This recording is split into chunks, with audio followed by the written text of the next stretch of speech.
안녕하세요. 알스맥잡 윤한쌤입니다. 한 주 잘 보내셨죠?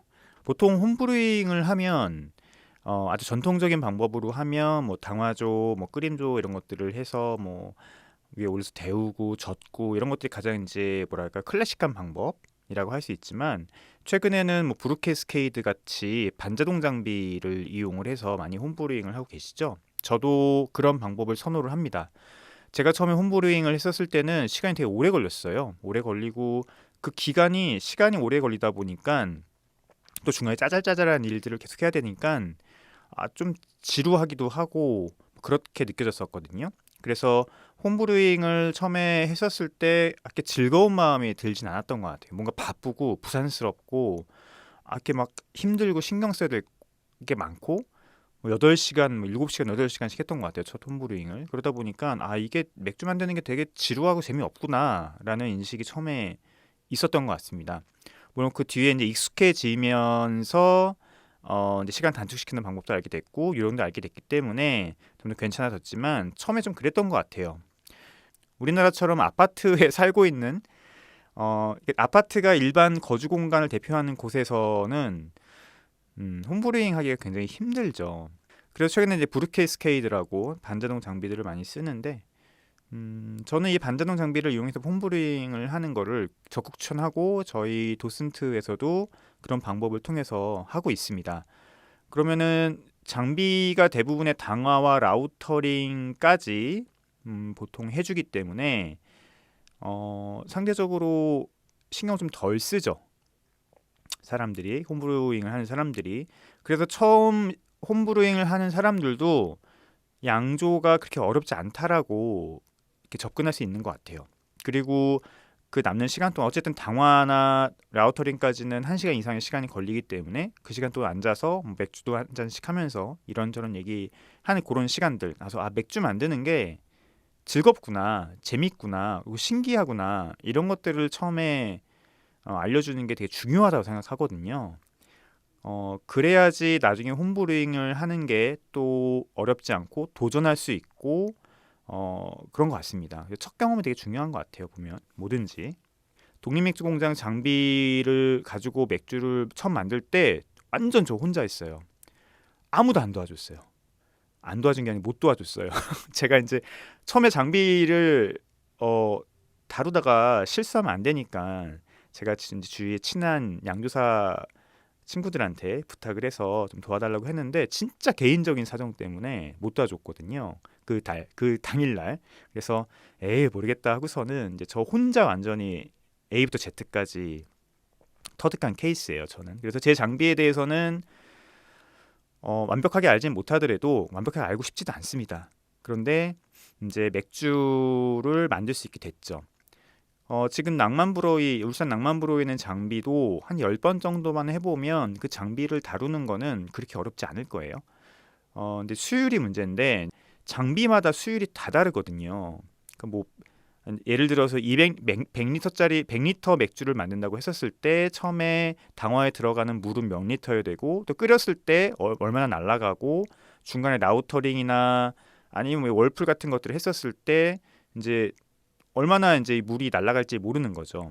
만약에 100리터짜리 맥주를 만든다고 했었을 때 처음에 300리터를 넣어야 될지 350리터를 넣어야 될지 뭐 250리터를 넣어야 될지 이런 것들에 대해서도 완전 경험이에요.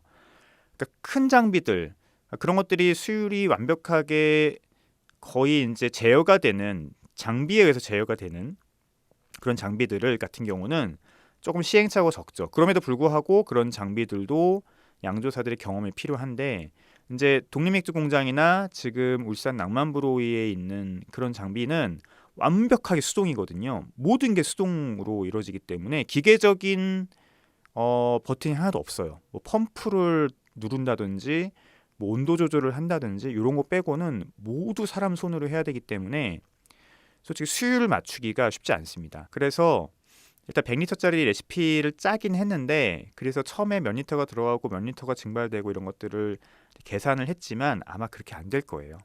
그 레시피대로 안 될 가능성이 거의 90%입니다. 처음 다뤄보는 장비이기 때문에 그럴 수밖에 없어요. 이제 계속 다뤄보면서 이제 물이 몇 리터가 증발되고 이런 것들을 이제 기록을 하고 하면서 정확히는 파악 못해도 대략적으로는 알고 있어야 되는 거거든요. 그러니 그런 장비들을 홈브루잉을 처음 하는 사람들이 다루기는 거의 불가능하죠. 그리고 예를 들어서 홈브루잉을 뭐 험스 정도까지 하면은 아마 조금 다룰 수 있을 것 같아요. 근데 뭐 아까 말씀드린 반자동 장비 브루케이스케이드를 이용을 해서 홈브루잉을 주로 하신 분들은 아마 시행착오를 꽤 겪어야 될 것 같아요. 예, 어쨌든 맥주는 나올 거예요. 그 맥주가 레시피대로 안 나오거나 아니면 뭐 예상한 대로 안 나올 수는 있지만 그 맥주는 나올 거예요. 네. 뭐 그게 또 홈브링의 묘미이기도 하고요. 그러다가 이상하게 얻어 걸리면 진짜 맛있는 게 나올 수 있거든요. 일단은 첫 번째 마신 맥주 이야기를 좀 해드릴게요. 진라거라고 해서 어메이징에서 4캔만 원으로 나온 맥주가 있잖아요. 제가 편의점 맥주 다 마신다고 얘기 드렸었죠. 말씀을 안 드릴 뿐이지. 진라거라는 맥주가 편의점에 있어서 샀습니다. 샀고요. 진라거는 어메이징이랑 어디죠? 오뚜기인가요? 예, 그래서 콜라보레이션한 맥주예요. 근데 저는 이런 거를 콜라보레이션이라고 표현 안 했으면 좋겠어요.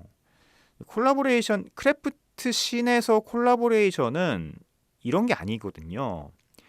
크래프트에서 콜라보레이션이라고 하는 것은 양조장 대 양조장이 만나서 새로운 가치를 추구를 하는 걸 보통 의미를 해요. 혹은 예를 들어서 뭐 다른 브랜드들 이종 간의 브랜드들이나 어떤 산업 간의 콜라보레이션을 하더라도 둘이 만나서 사회에 다른 영향력을 끼칠 수 있는, 그러니까 단순히 매출을 올리는 게 아니라 둘이 만나서 사회에 선한 영향력을 끼칠 수 있는, 보탤 수 있는 그런 일들을 콜라보레이션이라고 하거든요. 예를 들어서 요즘 나오는 그 스타벅스 콜라보레이션을 보면 스타벅스하고 이제 그 재활용을 이용한 그 재활용 소재를 이용해서 뭔가 만드는 그런 기업이랑 만나서 뭐 환경 보호를 위한 제품 콜라보를 한다든지, 그죠?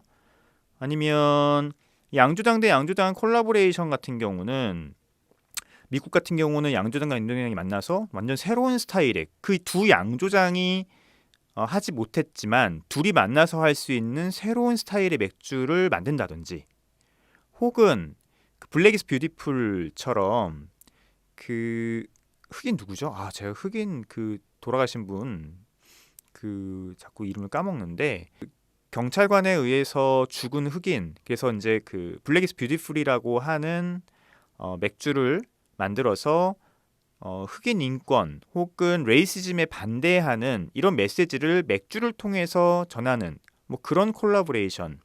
그래서 그 블랙이스 뷰티풀 같은 경우는 일단은 임페리얼 스타우트라는 레시피를 만들고 그 다음에 그걸 통해서 맥주를 만든 다음에 라벨을 만들었어요. 그래서 다른 크래프트 브루어리들한테 이제 얘기를 한 거죠. 우리가 블랙이스 뷰티풀이라는 맥주를 만들었다. 이 맥주는 이제 레이시즘에 반대하는 그런 메시지를 담은 맥주고 라벨은 이렇다. 레시피도 이렇다.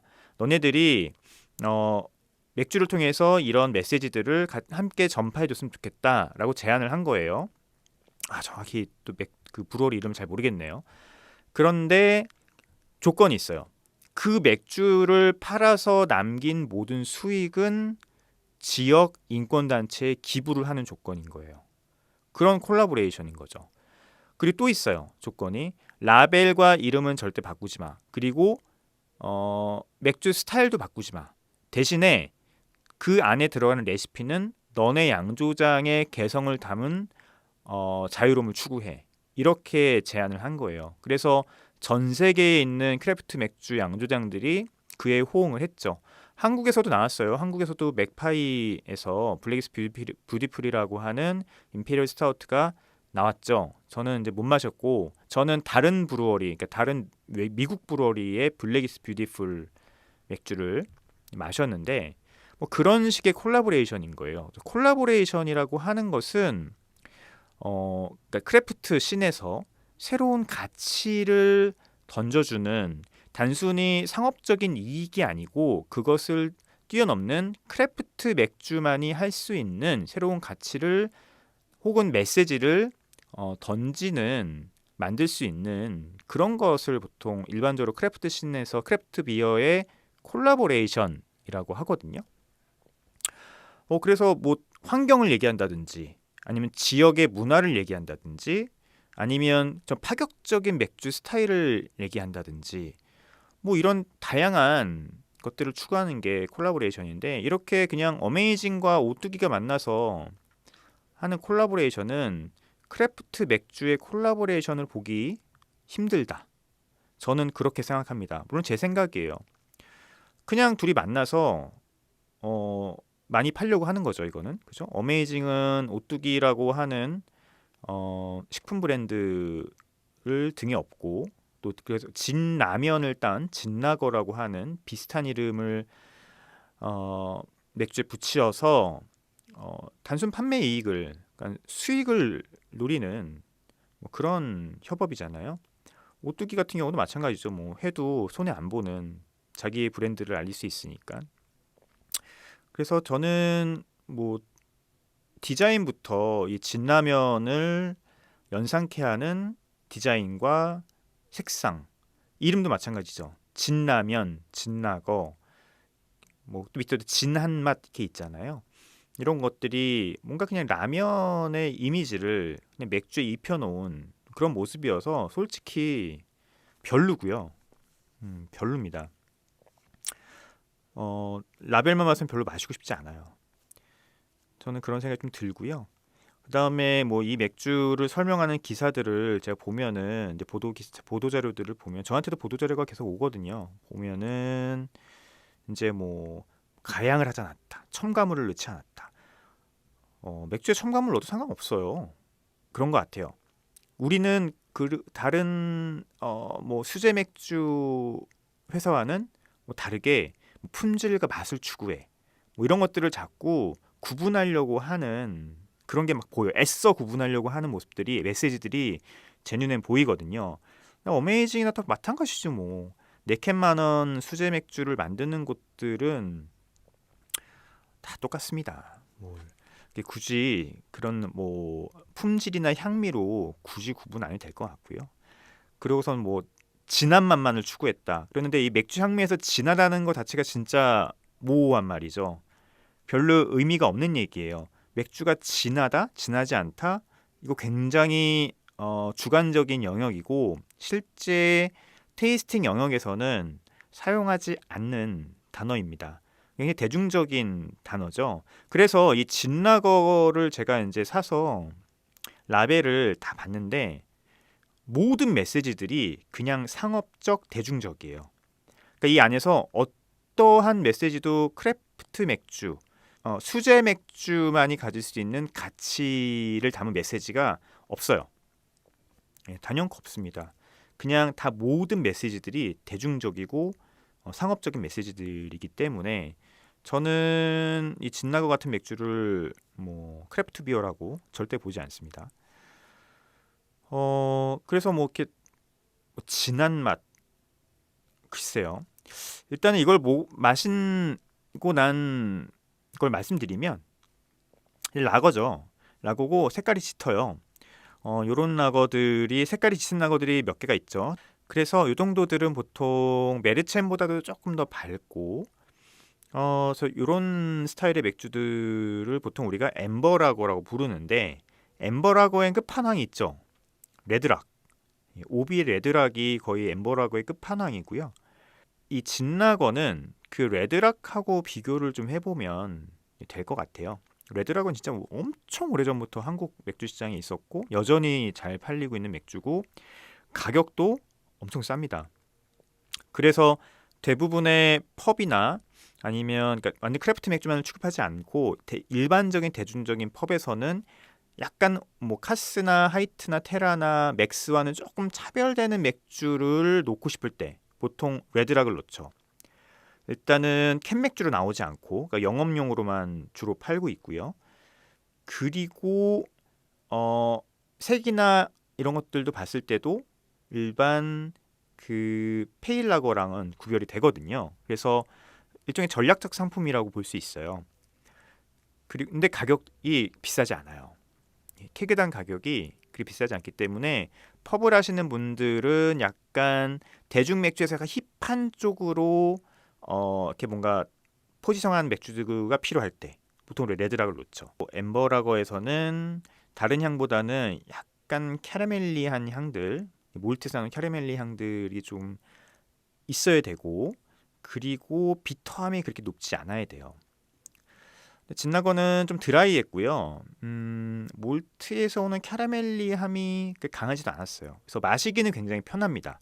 목 넘김 되게 좋고 생각보다 좀 드라이하고 깔끔하고 마시기는 편하다.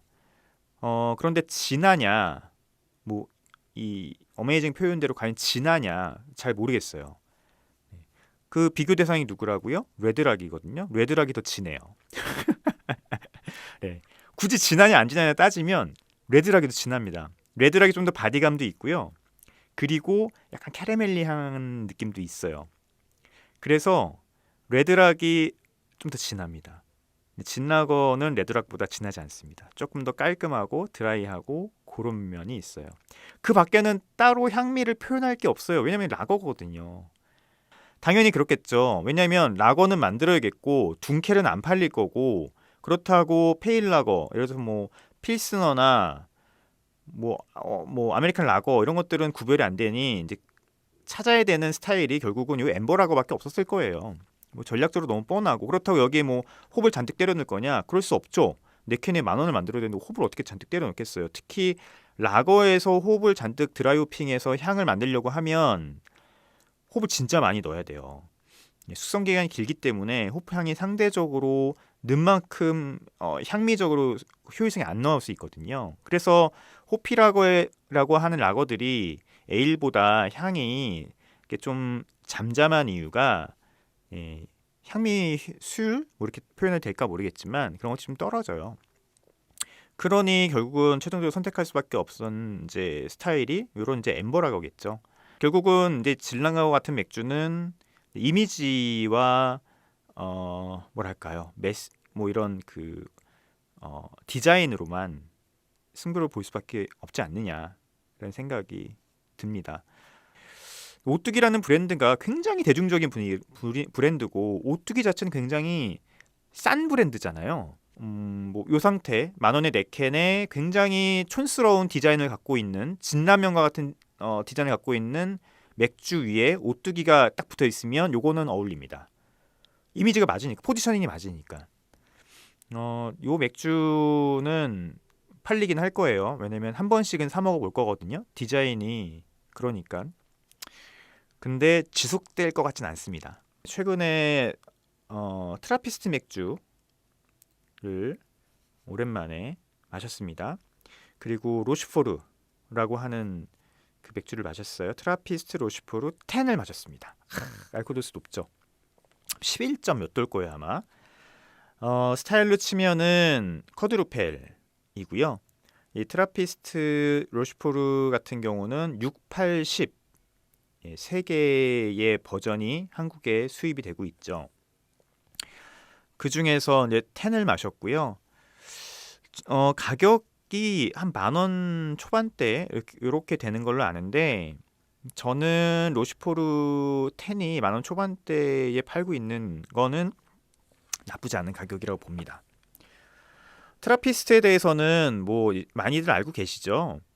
트라피스트 인터내셔널 트라피스트 어소시에이션 IT라고 하는 그 트라피스트들만의 협회에서 인증한 맥주고요. 지금 아마 14개가 있을 거예요. 처음에 제가 맥주 배웠을 때만 해도 6개인가 뭐 그렇게 있었는데 계속 늘고 있습니다. 그래서 뭐 스톤 맥주라고 널리 알려져 있고 한 7, 8년 전, 10년 전만 해도 이 트라피스트 맥주를 한국에서 마셔본다는 건 생각지도 못한 일들이었어요. 그런데 한국의 맥주 시장이 커지면서 정말 모든 트라피스트 맥주들이 한국에 있었던 적도 있습니다. 지금은 많이 없어지고요. 이 트라피스트 로시포르가 현재 우리 곁에 있다는 것만으로도 너무 땡큐한 일이죠. 뭐 시메이, 로시포르, 그밖에 이제 트라피스트 맥주들, 뭐 아헬, 뭐 이런 맥주들이 여전히 한국에 있는데요. 우리 있을 때 많이 마십시다. 나폴레옹이 수도원을 다 정리한 이후에 수도원 맥주들이 급격하게 줄어들었어요. 그러면서 수도원에서 만들었던 맥주의 흔적들은 있는데, 혹은 그때 맥주를 만든 것을 상업적으로 이용하는 곳들은 있지만, 실제 수도원에서 상업 맥주들을 만드는 곳들은 많이 줄어들었어요. 그래서 이 트라피스트 이 수도원에서는 원래는 근본적으로 이제 수도원의 자급자족, 수도원의 생활을 영위하기 위한 여러 가지 제품들을 만들어요. 맥주뿐만 아니라 굉장히 다양한 상품들을 만듭니다. 비누도 만들고 치즈도 만들고 뭐 수건도 만들고 옷도 만들고 되게 많은 상품들을 만드는데 그 중에 하나가 맥주예요.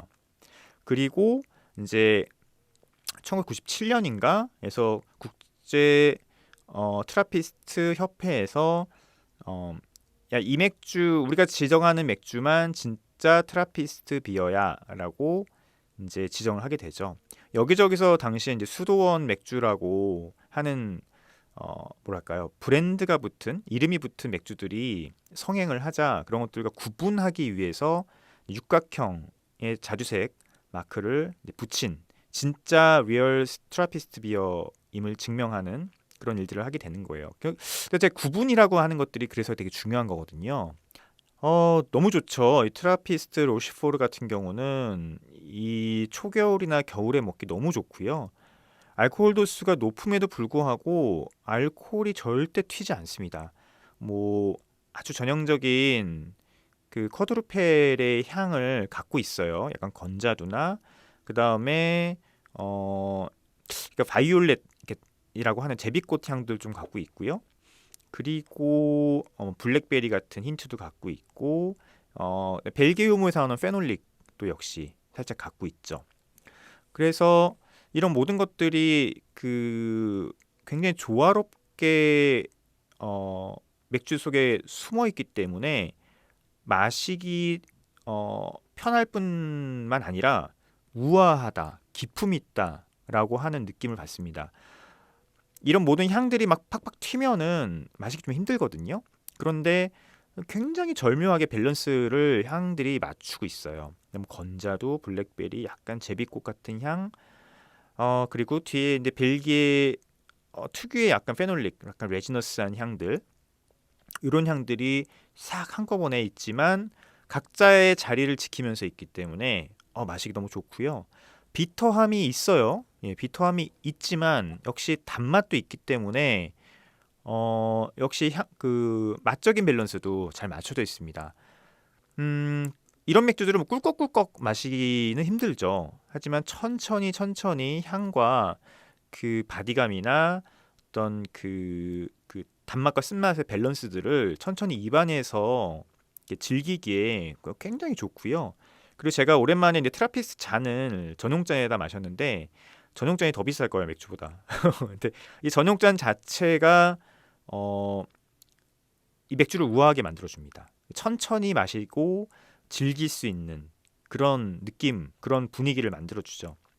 그래서 이 트라피스트 맥주 같은 경우는 그 전용잔에 드시는 게 제일 좋아요. 우리 와인 같은 것도 와인잔에 딱 마시면서 그 어떻게 보면 분위기를 스스로 즐기는 거잖아요. 혼자 마시든 여럿이 마시든. 이 트라피스트 맥주도 결국은 이런 전용잔에다가 제공을 하면 와인과 같은 그런 우아함과 기품을 함께 즐길 수 있어요. 그래서 펍 같은 거를 했었을 때 이런 트라피스트 맥주나 아니면 약간 그 뭐랄까요, 좀 가격이 있는 맥주들은 그 전용잔에 제대로 서빙을 하는 게 정말 중요합니다. 사람들은 결국은 그런 것들을 즐기러 오는 거거든요. 맥주만 즐기러 오는 게 아니에요. 어디 가서 맥주를 마신다고 하는 것은 그 가게가 제공하는 모든 서비스를 즐기러 가는 거죠. 그리고 그 대가를 지불하러 가는 거죠. 그래서 거기서 나는 음악들, 조명들, 분위기들, 심지어 냄새, 그리고 맥주가 서빙되는 잔까지, 심지어는 거품의 두께까지, 혹은 서빙될 때 서버가 얘기하는 설명하는 맥주의 설명까지, 이 모든 것들을 즐기러 가는 겁니다. 아니면 집에서 그냥 혼자 맥주 마시러 가지 굳이 나가서 맥주를 마실 이유가 없잖아요.